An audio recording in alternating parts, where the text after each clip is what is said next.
Soy Roy Feldenkrais, soy directora de orquesta internacional. Tuvimos la oportunidad de actuar en todo el mundo, haciendo conciertos a los líderes del mundo, los primeros ministros y presidentes. ¿Cómo consigues construir esa autoridad, llegar a una orquesta que a lo mejor no los conoces de nada y que te sigan? La presencia, tu presencia, con una mirada de un segundo, ya saben que no estoy contenta y saben exactamente por qué. ¿Y qué pasa si se falla? Ese es el punto, porque la perfección no existe. Tampoco en la música clásica. No se trata de mi ego ni de los demás. Es sobre la música y transmitirla a nuestro público. Tú empezaste como solista y luego has pasado a ser directora de orquesta. Sí. ¿Tú cómo te enfrentaste a toda esta transición? ¿Qué cambio de mentalidad hay ahí? ¿Cómo estás, Roy? Muy bien. Gracias por invitarme. Estoy, con muchas ganas. Roy, me gustaría que en 30 segundos te presentaras. Bueno, soy Roy Feldenkrais, soy directora de orquesta internacional con más de 20 años dirigiendo orquestas por todo el mundo. Y llevo este nivel de claridad, de enfoque, de alineación al mundo empresarial, ayudando a líderes a liderar con precisión, con enfoque, con claridad y para mejorar sus equipos. Tengo mucha curiosidad por saber cómo se llega a ser director de orquesta. Me encantaría que me dijeras qué hay en tus orígenes, qué hay en tu educación, en tu familia, en tu país. Tú eres de Israel. Sí. ¿Cómo te ha influido todo esto a la hora de convertirte en quien eres? Bueno, es un poco curioso porque no tengo una familia de músicos profesionales. Todos tienen talento, pero nunca lo hicieron algo con la música.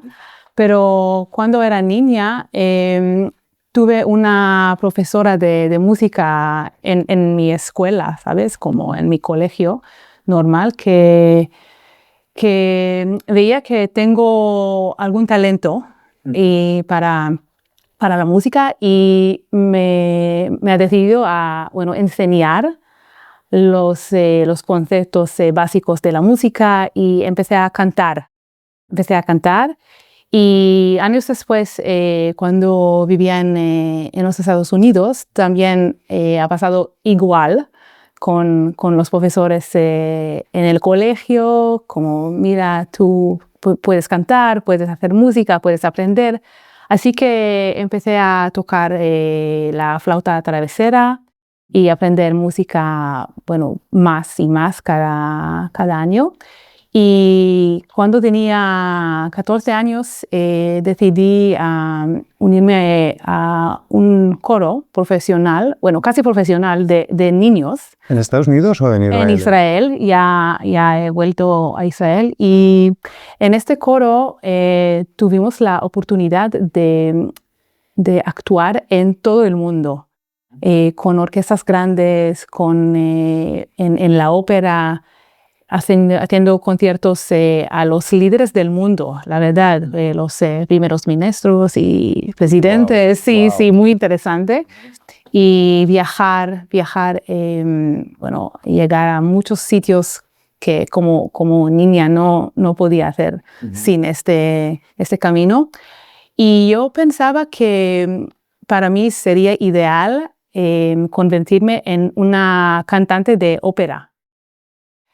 Pero después de unos años cantando y mirando, ¿sabes?, como los grandes directores de orquesta, yo, pensaba que, mira, eso es más interesante, porque hay todo en ese tipo de profesión que cabe todo.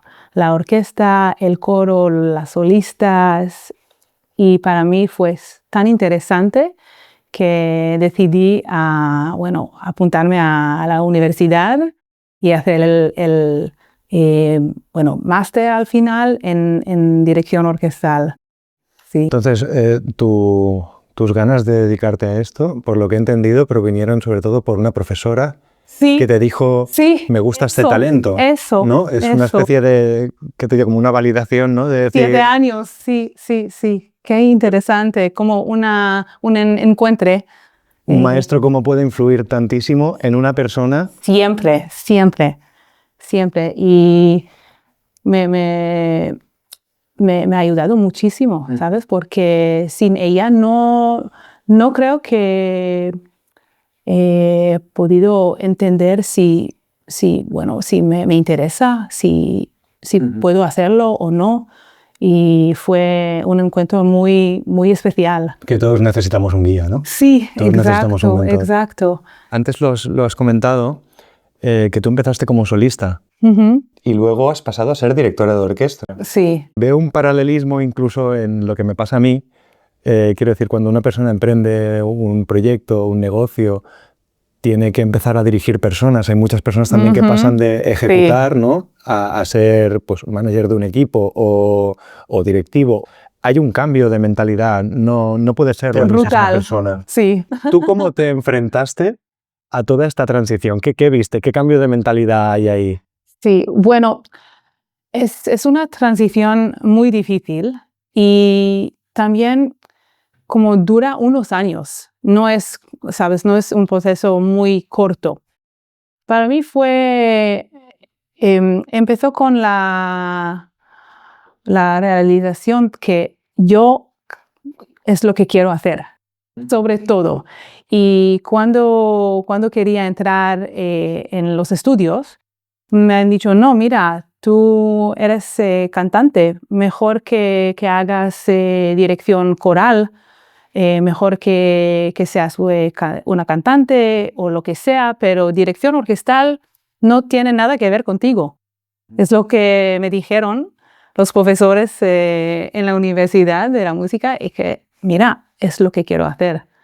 Así que tuvieron que aceptarme por las notas que tenía, menos mal.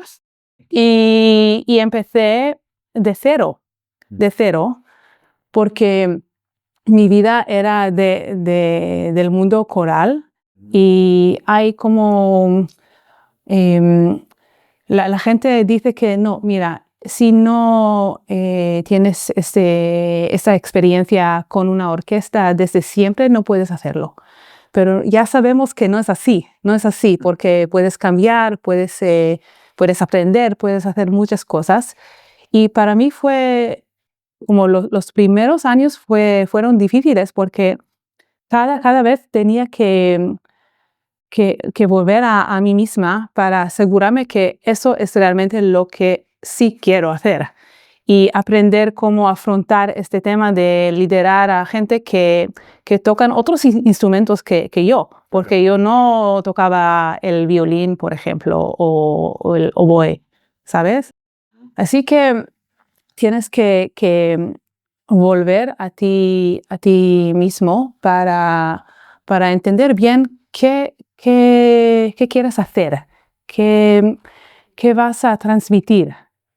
Entonces, y prepararte brutal, fenomenal. Venir siempre preparado como, ¿sabes? Porque ese es el clave de todo para poder aprender poco a poco cómo liderar.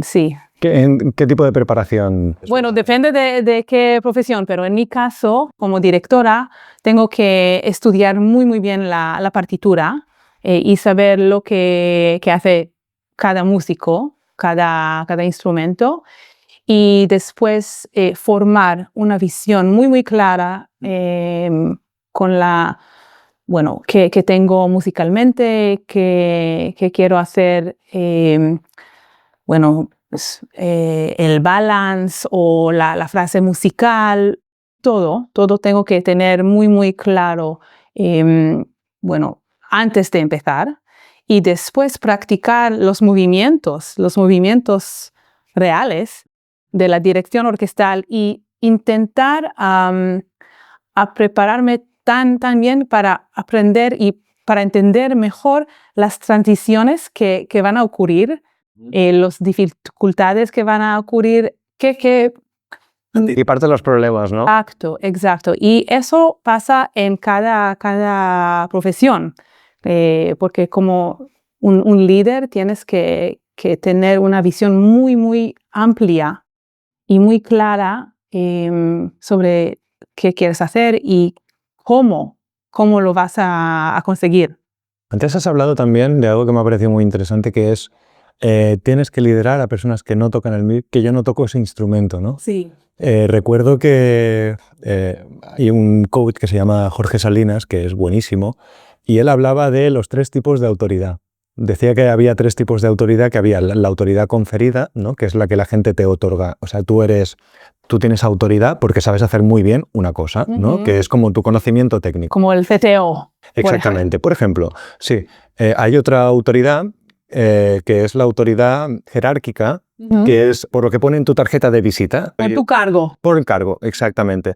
Y luego él hablaba de una autoridad natural, Sí. que esta es la que no sale en ningún libro de management, ¿no? Y él decía que era como la más poderosa. Sí. Y yo vuelvo a esto porque digo, ostras, ¿cómo consigues que una persona que tú no tocas el instrumento, por lo tanto no es autoridad técnica, ¿no? Es otro tipo de autoridad. Sí. Supongo que puede ser parte de autoridad jerárquica porque eres directora de orquesta y por lo tanto directora de orquesta, pero la autoridad jerárquica no dice mucho, ¿no? O sea, a mí no me mueve que tengas un cargo o algo en la tarjeta que digas. No. Entonces, en el mundo musical no.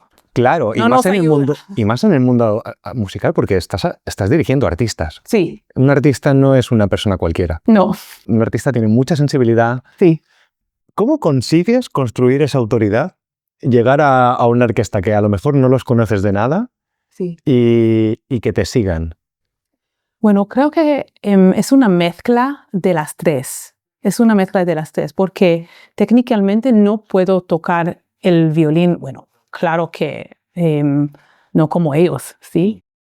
Pero soy músico, así que soy formada para ser músico de alto nivel. Así que estamos al mismo nivel, todos, y por eso podemos empezar a trabajar juntos. Porque ellos sí saben que tengo una experiencia o conocimiento o lo que sea, pero soy músico profesional y por eso podemos hablar música. Pero claro que es difícil porque como directora no puedo y también no quiero decirles a los músicos cómo tocar. Solo les digo, mira, en este caso me gustaría tener un sonido más cálido. Esta frase lo veo así. Y ellos me dicen, vale, pues lo haremos así. Te va bien, te escucha, puedes escuchar la frase, así que decirnos si está bien o no. ¿Qué quieres tú? Y la tercera de estar presente, de estar conectada con todos los músicos. A veces si tienes como 50 a 100 músicos y tienes 2 o 3 ensayos para unirnos todos y conseguir una actuación del alto nivel de 2 horas más o menos de música clásica. O sea, solo tienes 3 ensayos. Sí, bueno, como mucho. ¿Y de cuántas horas son estos ensayos, por curiosidad? 3 horas con una pausa. Sí. Pues no hay mucho tiempo. No hay nada. 3 horas pasan volando. Sí, sí. Y por eso no podemos hablar mucho. No podemos explicar. No podemos hacer esas cosas que normalmente un manager sí que habla y hace otra reunión y la gente escucha o no escucha, pero sí que sigues hablando. Pero en esa profesión que tengo, no se puede. No se puede. Tienes como 10 segundos, más o menos, para parar, decirles 1, 2, 3, es lo que quiero corregir aquí, hacerlo bien aquí, lo que sea, y ya está. Porque el concierto tarda 2 horas y tienes 2.5 horas a enseñar. Y el día siguiente, otro. Pues, y después otro ensayo general, ya está. Wow. Y incorporando también los solistas, porque cada concierto lleva, bueno, un pianista o, bueno, alguien que toca el violín, un cantante, lo que sea. ¿Hay alguien que, alguna experiencia que quiera despuntar del resto de la orquesta y te encuentres con luchas de egos o...? Siempre, siempre, siempre, sí. Es una cosa muy, muy difícil porque hace unos años los directores de orquesta como Toscanini, Karajan, todos los grandes, podían ser muy, muy estrictos, muy, muy malos incluso. Y incluso hacer un poco de bullying a los músicos. Sí, hay un montón de vídeos muy... En mi keynote, en mi conferencia, tengo ejemplos de cómo hablaban a los músicos. Es una locura, que hoy nos parece brutal, que es tremendo, no se puede hacerlo. Entonces, cuando llego a una orquesta nueva, tengo que mirar muy, muy bien la sala y intentar entender en, no sé, 5 minutos, como mucho, quién está conmigo y quién aún no sé, y otros que no quieren trabajar conmigo. Que siempre hay, bueno, 1 o 2 o 3. ¿Cómo detectas eso? Su postura, que normalmente como están así, como ya, estoy bien, no tenemos ninguna conexión contigo, no sabemos lo que haces. Y sí que tocan porque todo el mundo musical quiere tocar bien. Pero es como 50% o incluso menos. Y lo hacen como oficiales, ¿sabes? Y eso a mí no me gusta. A mí no me gusta. Así que cada vez tengo que escoger bien qué tipo de liderazgo, qué tipo de autoridad creo que va a funcionar. Por ejemplo, tuve un concierto el año pasado, con una orquesta que ha pasado muchas cosas, que muchos directores musicales y también este tipo de un poco de bullying a los músicos y cambios rápidos y muy desmotivados. Y yo empecé el primer ensayo muy como, todo bien, estamos juntos, haremos el concierto fenomenal. Y había un chico aquí en la sección de los chelos que, como sí, cada palabra que le he dicho, como, no, eso no lo voy a hacer. Y yo acabé el ensayo agotada y sobre todo enfadada. Sí, como no podía más. El próximo día que bueno, tuvimos otro ensayo, yo he decidido, mira, este tipo de liderazgo no funciona con ellos. Tengo que ser mucho más estricta y así sí funcionaba. Así que tuve que cambiar mi tipo de intención, mi visión para ellos y pensar bien por qué no está funcionando, por qué no pasan las cosas como yo quiero y como el líder que tengo que ser, hay que cambiar el chip instantáneamente. Es como que realmente tú no eres la importante, son ellos, ¿no? La música es La música es lo importante. Sí, no se trata de mi ego ni de los demás.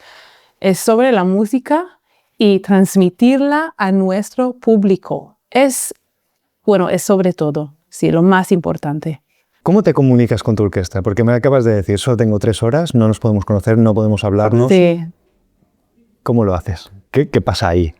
Bueno, se trata de salir al escenario con una confianza en ti mismo. sobre todo para transmitirles que hay un líder, porque si no, buscan a otro, normalmente el concertino, porque una orquesta de Para quien no lo sepa, el concertino, ¿quién es? Perdona, sí, el concertino es el primer violín. Vale. El primer violín que está, bueno, aquí, cerca del director.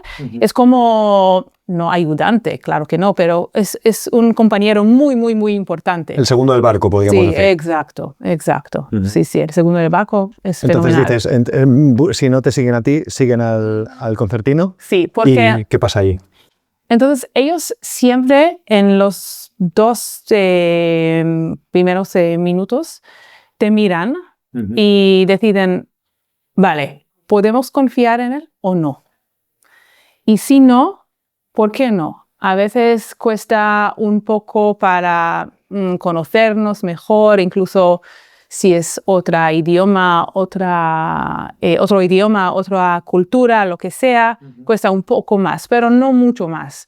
Entonces, en esos 2 primeros minutos ya saben si eres un líder, si estás preparado, si has venido con una visión, convicción también sobre todo lo que quieres hacer, y si tienes la experiencia y el talento para guiarles a los demás a un concierto fenomenal.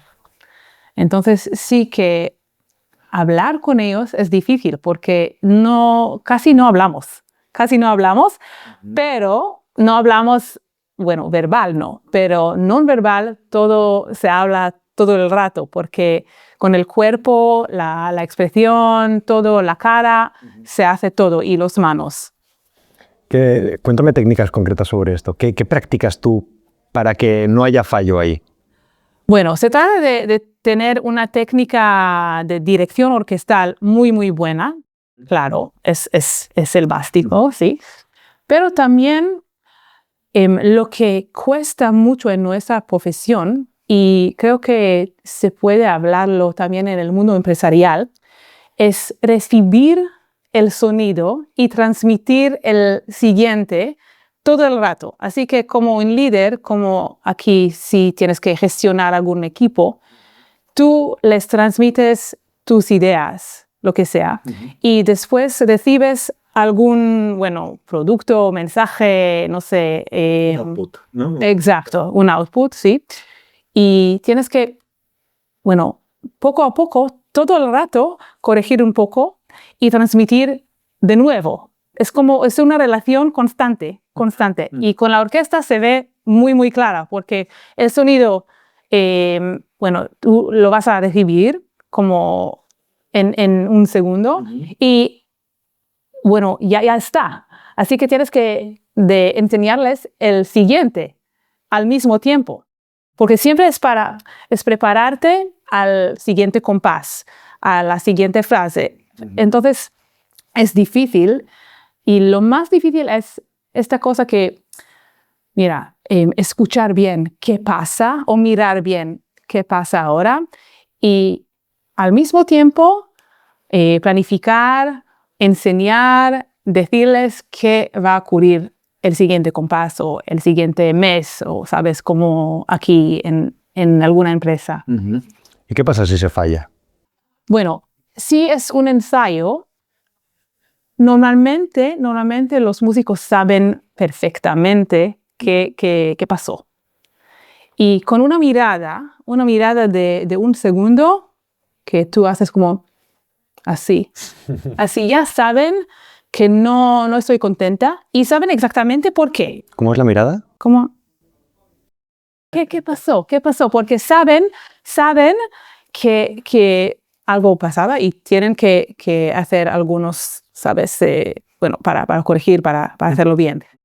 Pero si pasa algo más grande, por ejemplo, todos los violines tocan algo no está muy, muy alineado, no está. Entonces, en este caso, sí que paro y les digo, mira, en este caso queremos hacerlo 1, 2, 3 o lo que sea, más pianísimo, más fuerte. algunas instrucciones, pero tenemos como 10 segundos para decirles y probarlo, muy, muy, muy rápido. Así que tienen que reaccionar como pim, pam, pam. Tú, además de director de orquesta, hemos comentado también eres coach. Sí. ¿Los líderes que acuden a ti, qué errores ves en todos ellos? ¿Qué falla siempre? ¿Qué patrón o qué retos, desafíos tienen? Creo que son, bueno, 2 o 3 cosas que normalmente pasan.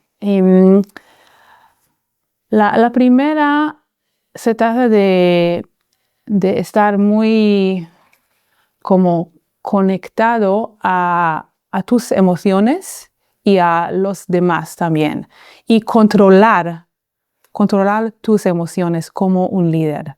Porque lo que pasa es que tú a veces estás tan agotado y tan estresado porque tienes 1000 cosas de hacer y no das cuenta que tu equipo ya se desconecta de ti mismo, de los compañeros entre sí.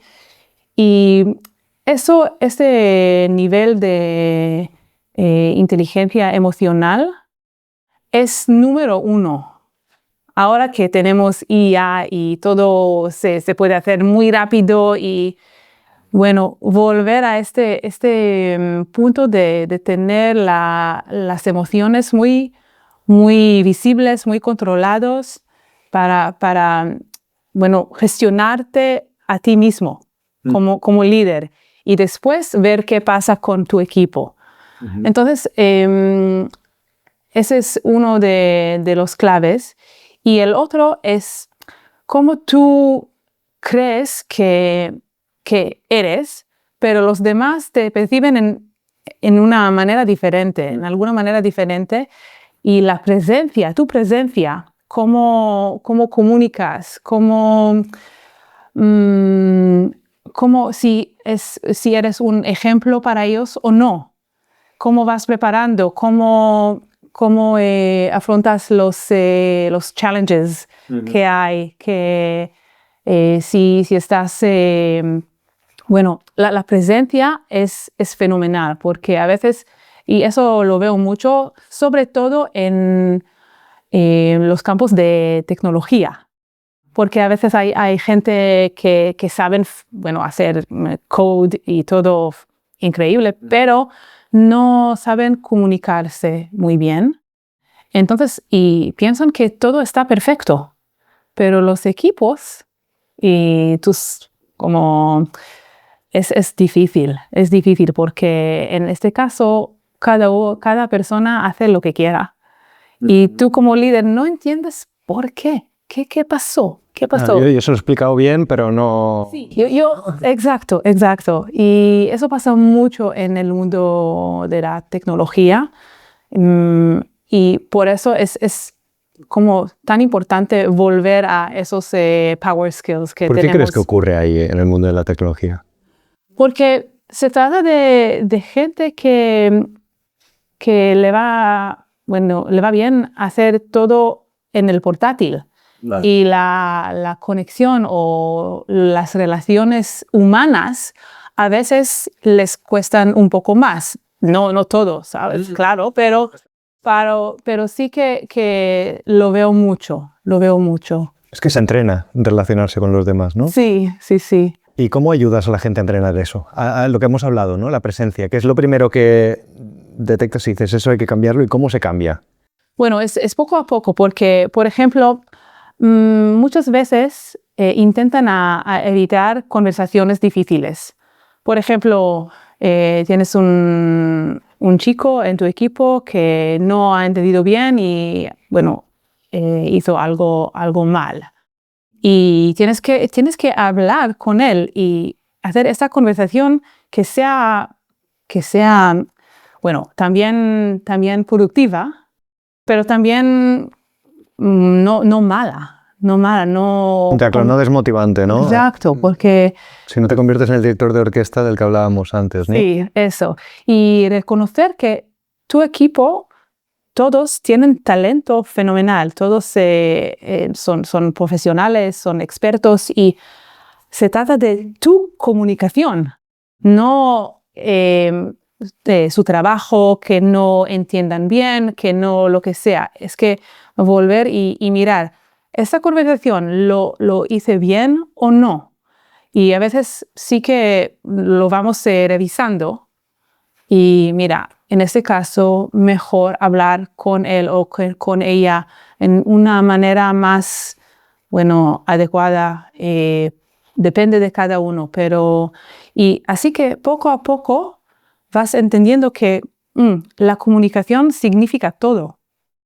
Sí, porque sin este no se puede hacer nada. Solo desconecta y desmotiva, sí. Sin embargo, si hay comunicación, a mí me pasaba, yo tenía una persona trabajando conmigo que, bueno, lo que me pasó es que era un artista también, y, bueno, es un artista.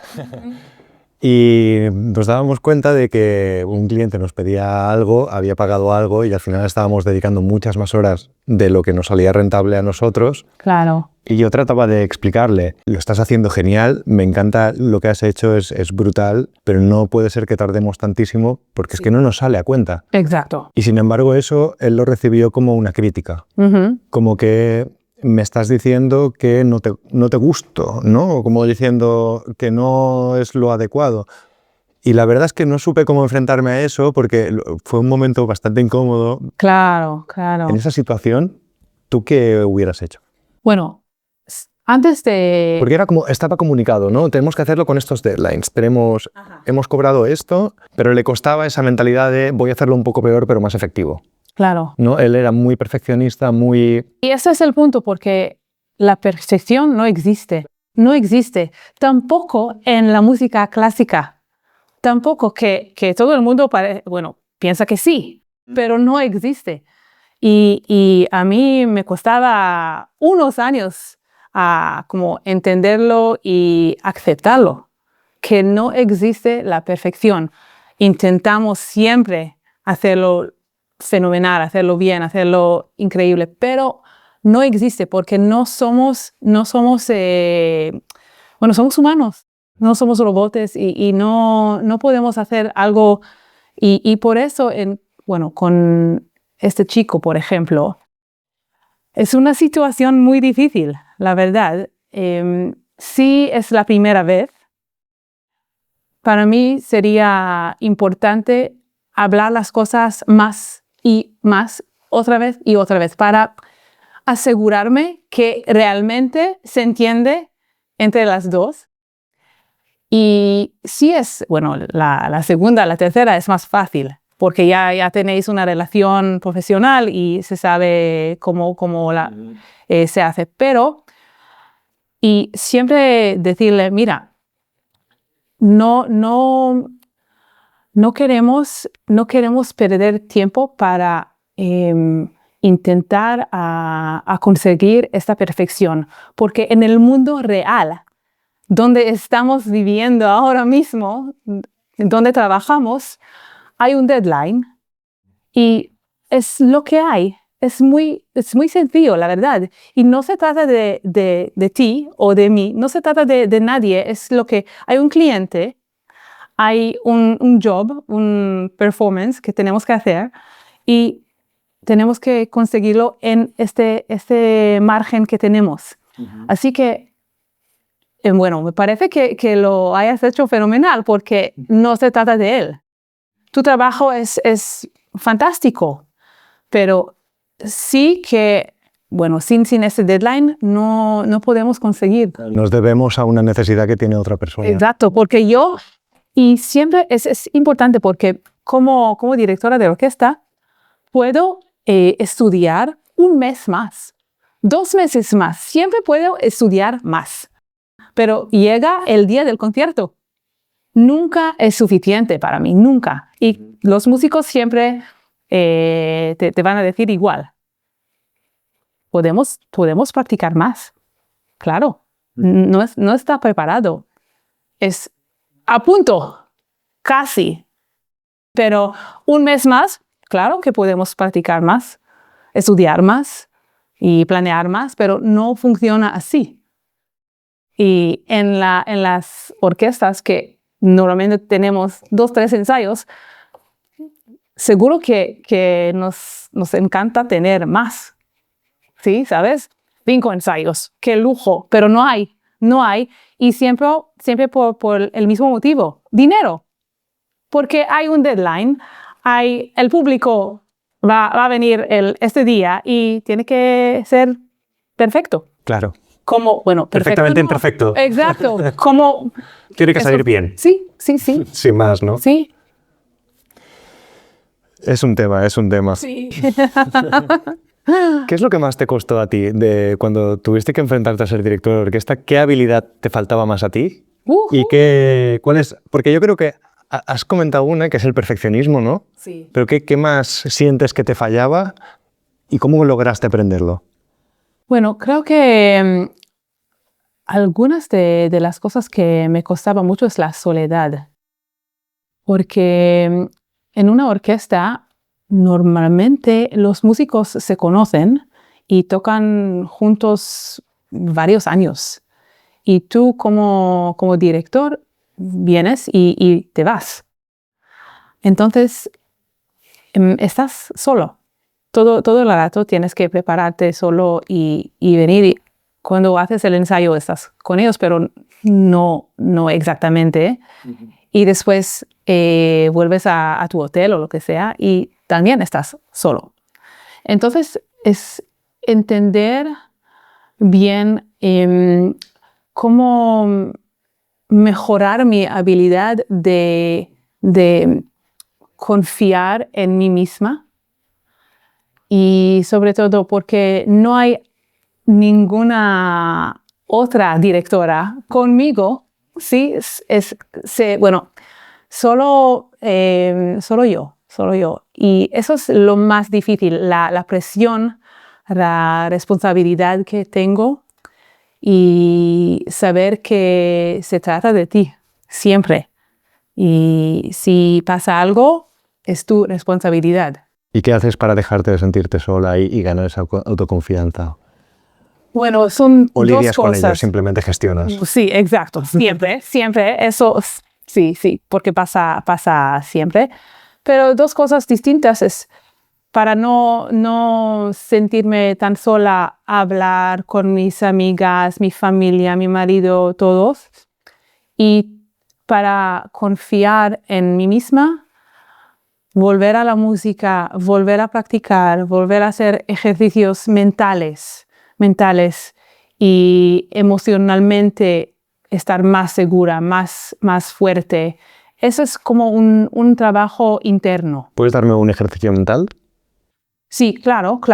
Pues si tienes, por ejemplo, alguna reunión muy importante, lo que es muy, bueno, me ayuda mucho a hacer es cerrar los ojos y mirar la situación y mirar cómo tú estás. Por ejemplo, estás presentando a alguien o lo que sea y mirarte dentro de ti como ya estoy fuerte, ya tengo todo controlado, ya transmito lo que quiero hacer. Y hacer este ejercicio, bueno, antes cada reunión importante o cada evento importante que tienes y verlo en tu mente exacto, cómo quieres que pase. O sea, la visualización, ¿no? Exacto. Visualizar sí. que todo saldrá bien, Sí. que te ves... Pero no que todo saldrá bien, como más, pero muy específico. Es que voy a entrar, abrir la puerta. En esta sala van a sentar, no sé, algunos managers, algunos sí, clientes que estoy un poco, vale, voy a respirar para calmarme y después voy a tener esa confianza en mí mismo para poder hacerlo como yo quiero, pero otra vez y bueno, ver todos los detalles pequeños y después practicarlo en casa, con un espejo, hablar estar de pie, ver cómo la postura es, la presencia. Y si es algo muy importante, hacerlo con tus amigos, con tu familia, con todo, para poder practicar. Porque como directora de orquesta no puedo practicar con mi orquesta antes de llegar. Y como un líder siempre vas a tener cosas similares. Porque, y si tienes, por ejemplo, una presentación muy, bueno, que has preparado un montón de tiempo y quieres hacerlo bien, pues mira, tus amigos, porfa, tengo que presentarte y presentaros media hora y me das como ¿sabe? No sé, lo que sea, que para mejorar, ¿cómo puedo mejorarme? Ahora me gustaría cambiar un poco de bloque, de pasar al liderazgo a hablar de algo que me ocupa y me preocupa, que es todo el tema de inteligencia artificial, o más que inteligencia artificial, el mundo en el que vivimos ahora. Sí. ¿No? O sea, ¿en qué se está convirtiendo? Yo lo miro con una mezcla de fascinación y de preocupación. No tengo muy claro, estoy muy metido porque tengo muy claro que han llegado nuevas herramientas y yo lo que me dedico es el audiovisual. Sí. Y el audiovisual va a estar 100% impactado. Entonces tengo que estar al día. Sí. Y tengo que empezar a implantarlo, las cosas fallan, pero me sorprende muchísimo que con 4 frases y 2 minutos puedes tener un plano que en cine te puede costar perfectamente 1.000 euros al minuto, ¿sabes? Por estar ahí. Claro. ¿Tú qué piensas cuando pasa todo esto? Porque tú te dedicas a la música, tú te dedicas al momento, al estar ahí. Pero claro, ahora una inteligencia artificial podrá imitar a Bach en 2 minutos. ¿Qué piensas sobre eso? ¿Qué te hace sentir? No sé, ¿cómo lo ves tú? Bueno, creo que es un poco como lo has dicho tú, que me da ilusión y también me preocupa un poco. Y siempre pienso que tenemos que estar al día de todo lo que pasa. Y esa es una revolución, la verdad. Y creo que incluso, bueno, sobre todo ahora mismo, por este tema, vamos a volver a los seres humanos, a esta conexión real, porque tenemos todo artificial. Tenemos todo rápido, muy como, sabes que resultados, siempre resultados. Pero lo que nos falta es tener relaciones reales con gente. Y como directora de orquesta, podría ser bueno, sería, no sé, un robot dirigiendo, podría ser. Pero creo que aún yo puedo y los músicos podemos sentir esa conexión, esta electricidad entre nosotros y entre el público que la inteligencia artificial aún no la tiene. Y no sé si lo va a tener tampoco. Así que yo intento como músico, como public speaker, como coach, utilizar el IA como puedo. ¿La usas? Claro. Bueno, es con mi ayudante de todo. ¿Cómo la usas? ¿Cómo la usas? Bueno, cada tarea que tengo, pienso primero si puedo ahorrar tiempo con la inteligencia artificial o no.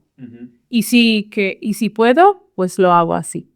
Pero si tengo que pensar, por ejemplo, en algunos conceptos más profundos, más míos, es como tener esta fuente de mi mundo interno, darle a la inteligencia artificial y, bueno, aumentarlo como quiero yo. Entonces, la creatividad sí que intento como sacarla de mi corazón, Pero es interesante que cuando vas haciendo como una conversación sobre algún concepto que tienes, vas a recibir algunas ideas brutales.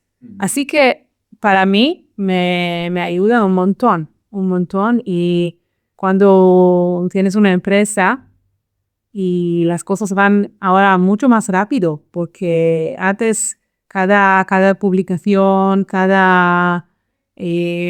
todo faltaba, bueno, tiempo, Claro. y sabes, y ahora todo es más fácil. Es con que puedes hacer más cosas, ¿no? Sí, y dedicarme a lo que realmente quiero. Claro. Son los talleres, el coaching, que... Claro. Exacto, sí. Sí, para mí es fenomenal porque yo me dedico a hacer esos talleres con gente en vivo, con músicos en vivo, y eso, bueno, cuando vuelvo a casa y tengo que escribir no sé, un post sobre esto, pues le doy mis palabras y me ayuda, claro. Sí. Sí, cómo hacerlo. Hay algo interesante también. El otro día escuchaba un podcast de Simon Sinek que le preguntaba también sobre el tema de la inteligencia artificial. Y él decía como que el gran problema que habrá con esto es que lo hará todo perfecto. Sí. Y justo antes hemos hablado mucho de la imperfección. Sí, que es mucho más interesante. Claro. Mucho más interesante. Y sobre todo es que es interesante si, por ejemplo, me envías a un concierto un día y después la misma orquesta, la misma directora, la misma obra, la obra, bueno, se suena diferente. Claro. Diferente, porque somos diferentes. Claro. Cada minuto. Y eso la inteligencia artificial no la... No, claro. No la puede hacer. Al final es capacidad de cálculo. Sí. O sea, no es nada más que estadística y capacidad de cálculo. Sí, y la imperfección, y sí, para mí es fundamental. ¿Tú crees que a lo mejor ese es el papel del arte ahora mismo? ¿Crear cosas imperfectamente humanas? Creo que No sé. siempre. No sé si la imperfección es la cosa como el mensaje real y que está expuesto todo, que vas a dar tu corazón a la música, a la pintura, lo que sea, y no es perfecto. Es algo muy distinto. Sí, ahora mismo como lo vemos una obra de Beethoven o no sé, un cuadro de algún pintor, lo vemos muy perfecto, pero no es así. No es así. Y como un artista, sabes que la imperfección es lo que lo hace interesante. El artista viene de artesano, Sí. ¿no? De hacer cosas con las manos. Y es mucho más interesante porque es real. De hecho, a lo mejor todo esto lo que nos hace es descubrir realmente qué es lo humano y qué no es humano, ¿no? Porque hasta ahora... ¿Y qué buscamos? Claro. ¿Qué buscamos entre cada...? Vivimos en un mundo de fast food, música rápida, Sí. series rápidas que son malísimas en Netflix porque hay que querer más. Exacto. ¿Eso es arte? No, para mí no es arte. Cada uno tiene su definición de arte, Sí. ¿no? Pero claro, a lo mejor una definición de arte es que sea algo humano, ¿no? Y claro, cuando clonas a la voz de Bad Bunny y puedes hacer una canción de Bad Bunny, eso era arte, sí es fácilmente clonable. No, porque sobre todo es que para hacer arte... A lo mejor sí, porque no lo sé. Para mí, la cosa es que para hacer arte tienes que mirar bien tu corazón, tu alma, y sacarlo de ahí. Así que podría ser, bueno, bien, mal, lo que sea, pero es realmente... Auténtico. Sí, eso. Auténtico, porque si no, pues es otra cosa, es McDonald's. Claro, ¿Sabes? un producto. Sí, un producto. Vale, pues ya... ¿Qué le dirías a una persona joven que está viviendo todo este mundo y que vienen las noticias de te va a reemplazar, te va... Bueno, no mirar las noticias, como un consejo Bien. sí, básico, no mirar las noticias y pensar bien qué ¿Qué valor tienes tú? ¿Qué te interesa? ¿Qué quieres hacer para mejorar el mundo? Y utilizar todas las herramientas que tenemos ahora y que las vamos a tener incluso mucho más. Utilizarlas para tus ideas propias. Y que para mí es una época, bueno, muy interesante porque sí se puede hacer cosas que nunca hemos podido hacer, nunca. Que el mundo global está conectado totalmente. Que puedes trabajar de tu casa en España, en la India, en cualquier parte del mundo y bueno, da tu valor al mundo total, utilizando esas herramientas de todo, del mundo digital. Sí. Sin miedo. Eso. Para ir terminando, me gustaría hacerte 2 preguntas. Sí. ¿Qué es para ti el éxito? Para mí el éxito es estar,